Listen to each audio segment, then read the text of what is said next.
actually very vaguely remember in school when somebody who was close to me, and she was taken for something and possibly had 15 days of break every other month. And I kept wondering what that was about, or possibly if they suffered from something radical. Um, Eventually, I think in my 30s, I was privileged enough and have uh, was acquainted with some doctors wherein I understood about the term dysmenorrhea.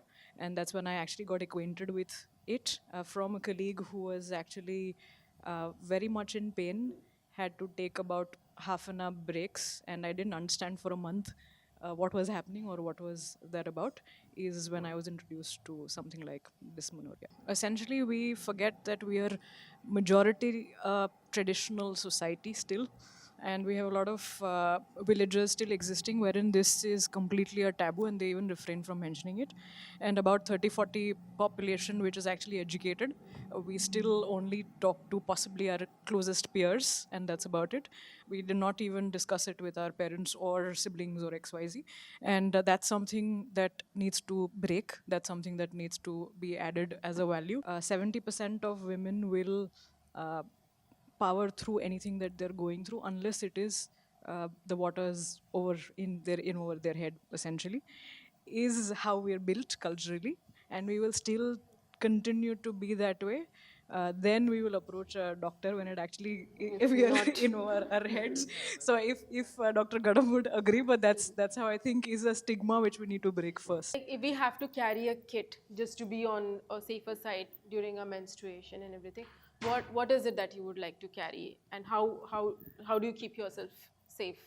And So I guess essentials definitely is pads that we have to carry, a change of clothes definitely, and recommended definitely something like a Meftal spas, which helps in kind of ease the pain a little bit. And I think possibly a towel or a napkin and things like that. I think that should be the essential kits that I'm acquainted, blessed and honored to have friends as doctors and family as doctors, and they put in their effort in actually so having any sort of short courses that is actually imparted in a story to young girls is something a lot of them do besides their practices, which is in NGOs and things like that, and a lot of non-profits that actually take up these things. So that's something that we can do, is have short courses and training sessions for villages to educated women.